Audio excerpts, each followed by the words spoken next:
Hello दोस्तों, आप सभी कैसे हैं। मैं उम्मीद करता हूं कि आप सभी मस्त होंगे। तो दोस्तों, आज की इस वीडियो में हम लोग जानने वाले हैं कुछ व्युत्पन्न राशि एवं उनके सूत्र, क्योंकि इससे जो हमारा पिछला वीडियो बना है उसमें हम आधारी राशि क्या है, व्युत्पन्न राशि क्या है, उन सभी का जानकारी हम जान लिए हैं। लेकिन वहाँ जो व्युत्पन्न राशि का हम एग्जाम्पल जाने, उसमें कुछ दो चार ही एग्जाम्पल जाने, जबकि आप जानते हैं कि व्युत्पन्न राशि की जो संख्या होती है वो कम से कम निश्चित में तो होती नहीं है, ये तो होती है अनेक। अगर यहीं हमसे पूछा गया रहता है कि मूल राशि की संख्या कितनी होती है तो आप आंसर क्या देते हैं, आप कहते कि 7 होती है। लेकिन व्युत्पन्न राशि क्या है, अनेक है। तो भैया बहुत सारी राशियां हैं, उसमें से हम क्या करने वाले हैं कि कुछ राशियों का नाम और उनके सूत्र को जानेंगे इस वीडियो में। तो चलिए स्टार्ट करते हैं कि कौन कौन सा राशि है और किसका हम सूत्र जानेंगे। ये क्यों जानेंगे, बिल्कुल सिंपल जानकारी है, आगे की हमारा पढ़ाई में ये बहुत लाभदायक होगा। जो कि हमारा पढ़ाई है बीमीय सूत्र, और वहाँ पर सूत्र नामे आ रहा है बीमीय सूत्र। तो उस सूत्र को जानने के लिए यहाँ से हम कुछ सूत्र सीखेंगे तभी तो शुरू करें। तो आइए स्टार्ट करते हैं। देखिए सबसे पहले हमारा जो फार्मूला है बिल्कुल ये 9th क्लास की तरह ही फार्मूला है। हम बेसिक तौर पर 11th में जान तो रहे हैं, लेकिन ये 9th के तरह है। कैसे, देखिए बल बराबर सूत्र क्या होते हैं, तो द्रव्यमान गुणे त्वरण। बल बराबर सूत्र क्या होते हैं महान, द्रव्यमान गुणे त्वरण। यहाँ लिखा है ना, द्रव्यमान गुणे त्वरण। आप इसे कह सकते हैं F बराबर ma, m इंटू ए भी बोल सकते हैं। तो बल बराबर सूत्र क्या होते हैं, द्रव्यमान गुणे त्वरण। ठीक है, चलिए नेक्स्ट फार्मूला देखते हैं कि नेक्स्ट क्या है हमारा फार्मूला। बिल्कुल सिंपल है ना। बोलिए बल बराबर सूत्र क्या होते हैं, द्रव्यमान गुणे त्वरण। ठीक है, आइए नेक्स्ट सूत्र क्या है, कार्य बराबर। ये भी कहीं ना कहीं कभी सुने होंगे। कार्य बराबर सूत्र होते हैं बल गुणे विस्थापन। कार्य बराबर सूत्र क्या होते हैं, बल गुणे विस्थापन। यानी हम कह सकते हैं W बराबर एफ एस, यानी F इंटू एस। F यहाँ पर फोर्स को दिखा रहा है और S जो है इसका विस्थापन को दर्शा रहा है संकेत के रूप में। तो बोलिए W बराबर सूत्र क्या होते हैं, FS। हम लोग इन सूत्रों का डिटेल नहीं जानने वाले हैं, नहीं तो डिटेल जानते तो यहाँ बात करते हैं कि इसमें आगे चल के कॉस थीटा भी लग जाते हैं ऐसा। लेकिन अभी ओनली फॉर मेरा मकसद है सूत्र को केवल याद रखना। ठीक है, अगला हम बात करने वाले हैं जो फार्मूला हमारा है, कौन है, शक्ति यानी पावर, है ना। शक्ति बराबर सूत्र होते हैं कार्य बटा में समय। यहाँ पर ये जो दिया गया है एक तरह से प्रति है, आप इसे चाहेंगे तो ऐसे लिख सकते हैं कार्य बटा में समय। ठीक है, कोई दिक्कत नहीं है, उसी का ये लिखावट है, देखने का हमारा नज़रिया है और लिखने का भी तरीका है, दोनों बात वही है। अंग्रेजी में लिखा हुआ है इसका सिंबल के रूप में P बराबर W/T, यानी W क्या है तो वर्क हो गया और T हमारा टाइम हो गया। तो P बराबर सूत्र क्या होते हैं, W/T। क्लियर। अब हम अगला बात करेंगे घनत्व, डेंसिटी का। घनत्व बराबर सूत्र क्या होते हैं, तो द्रव्यमान बटा में आयतन। घनत्व बराबर सूत्र क्या होते हैं, द्रव्यमान बटा में आयतन। बात क्लियर। इसे हम अंग्रेजी में या सिंबल के रूप में संकेत में लिख सकते हैं D बराबर m/v। D बराबर m/v। D मतलब डेंसिटी होता है, डेंसिटी का मतलब घनत्व इसका, ये है m यानी मास। ठीक, अब v का मतलब वॉल्यूम, वॉल्यूम मतलब लंबाई गुणे चौड़ाई गुणे ऊंचाई, आयतन होते हैं। ठीक है, अगर आप इनके पूरा नाम लिखेंगे तो थोड़ा टाइम लगेंगे, हम लोग केवल फार्मूला याद रखना है, इसीलिए हम ज़्यादा डिटेल की बात नहीं कर रहे हैं ना। तो क्या क्या बात हुआ अभी, घनत्व बराबर द्रव्यमान बटा में आयतन, जहाँ यहाँ पर लिखा है D बराबर m/v। m का मतलब मास हो गया, v का मतलब वॉल्यूम हो गया और D माने डेंसिटी हो गया। क्लियर। अब अगला बात करने वाले हैं दाब, प्रेशर। प्रेशर का नाम तो सुने होंगे ही जरूर। तो दाब बराबर सूत्र क्या होते हैं, दाब बराबर सूत्र होते हैं बल बटा में क्षेत्रफल।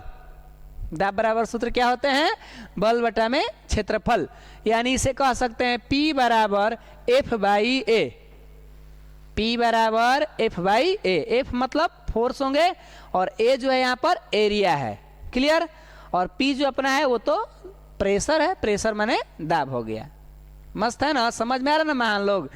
ये फार्मूला थोड़ा दैनिक जीवन के लिए काम आएंगे, इसीलिए याद रखिएगा और हो सके तो इसे नोट कर लीजिएगा कॉपी पर, ताकि काम आएंगे आगे चलकर। ठीक है, अगला प्रतिबल।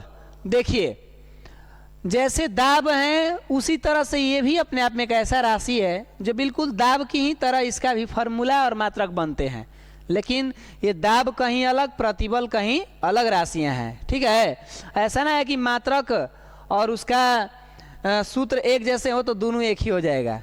कुछ कुछ ऐसे आते हैं अपवाद में कि राशि दोनों अलग हो जाते हैं, लेकिन कुछ कुछ काम उनका मैचिंग करता है, तो एक मत समझ लीजिएगा। प्रतिबल का मतलब क्या? बल बटा में क्षेत्रफल। प्रतिबल का सूत्र क्या होता है? बल बटा में क्षेत्रफल, या यूं इसे कहें तो हम कह सकते हैं सिग्मा बराबर F बटा में A। यहाँ पर ये जो है ना आधा नॉट टाइप का, इसको हम लोग सिग्मा के नाम से जानते हैं। आपने तो 10 तक इस तरह के सिग्मा पढ़ा है, लेकिन भैया ये भी सिग्मा है। आगे चलकर आपको धीरे धीरे समझ में आने लगेंगे कि ऐसा भी सिग्मा होता है क्या, ये तो पहली बार देख रहे हैं। तो बिल्कुल कोई घबराने की बात नहीं है, धीरे धीरे हम लोग समझ जाएंगे। तो प्रतिबल बराबर सूत्र होते हैं बल बटा में क्षेत्रफल, या यूं कहे तो सिग्मा बराबर F बटा में A। क्लियर हुआ? चलिए ओके। अब हम बात करने वाले हैं, अगला फॉर्मूला हमारा है, आ जाइए भाई, नाम है संवेग, मोमेंटम। संवेग की बात कर रहे हैं। ये क्या कहता है संवेग? संवेग कहता है कि मेरा सूत्र द्रव्यमान और वेग के गुणनफल करेंगे तो उसके बराबर होगा, यानी संवेग बराबर होते हैं द्रव्यमान गुणे वेग। ऐसे अंग्रेजी में कह सकते हैं संकेत के रूप में P बराबर mv। देखिए यहाँ पर लिखा है द्रव्यमान गुणे वेग, किसका है? संवेग। संवेग का सूत्र क्या होते हैं? द्रव्यमान गुणे वेग, या इसे कह सकते हैं P is equal to m into v, जहां पर m आपका क्या है? तो मास है। क्लियर? और v जो है आपका वेलोसिटी है। ठीक है, वेलोसिटी माने वेग है। ये सब धीरे धीरे हम लोग पढ़ेंगे, ऐसा बात नहीं है, लेकिन ज़्यादा डिटेल नहीं बात करने वाले हैं। तो संवेग बराबर हो गया P बराबर m भी। क्लियर? अब आगे बढ़ते हैं। नेक्स्ट हमारा क्या है? आवृत्ति। क्या है? आवृत्ति, फ्रीक्वेंसी। ये साउंड से संबंधित राशि है, जो कि हमारा 11th में साउंड है ना, तरंग, ये सब पढ़ाई करेंगे। तो बोलिए फ्रीक्वेंसी, यानी इसका सूत्र होते हैं 1 आवर्तकाल। फ्रीक्वेंसी का सूत्र होते हैं, यानी आवृत्ति बराबर सूत्र होता है 1 बटा में आवर्तकाल। क्या होता है आवृत्ति का सूत्र? 1 बटा में आवर्तकाल होता है। क्लियर? इसे हम कह सकते हैं F बराबर 1/T, जहां ये T हमारा अंग्रेजी में है टाइम पीरियड। हमारा पीछे जो T छोटा वाला आया था उसका मतलब ओनली फॉर हम टाइम ले रहे हैं। ठीक है ना, यो वही टाइम है, बस थोड़ा सा इसमें बड़ा लेटर आ गया है, तो ये कुछ अलग अपना से कहना चाहता है, लेकिन बात तो सेम है, लेटर बड़े हो गए। हाँ, कुछ इसमें समय अंतराल हो गया, गैपिंग जो होता है, तो ये हमारा है टाइम पीरियड। ठीक है, इस टाइम का इस टाइम में अंतर का डिफरेंट है, क्योंकि एगो टाइम दिखाता है बढ़ने के लिए, ये क्या करता है टाइम पीरियड, ये उसमें अंतराल बताना चाहता है। अब ज़्यादा गहराई में हम बात नहीं करना चाह रहे हैं, डायरेक्ट हम फार्मूला पर बात करते हैं। क्या कह रहा है? आवृत्ति बराबर 1 बटा आवर्तकाल, या F बराबर 1/T। बात क्लियर हो चुका? अब आगे बढ़ते हैं। अगला हमारा फार्मूला है गतिज ऊर्जा। काइनेटिक एनर्जी का नाम सुने होंगे, 9th में पढ़े होंगे, गतिज ऊर्जा। तो गतिज ऊर्जा का सूत्र होता है 1/2 mv², या कभी कभी सुने होंगे कोई कहता है ½ mv²। दोनों सही है, अपना कहने का तरीका। तो यहाँ पर m क्या है? तो मास है, और v क्या है? वेलोसिटी है। बात क्लियर हो गया? गतिज ऊर्जा के सूत्र क्या होते हैं? 1/2 mv²। ओके ना। अब इसी के साथ में आता है इसका एक भाई है स्थितिज ऊर्जा, पोटेंशियल एनर्जी इसको बोलते हैं।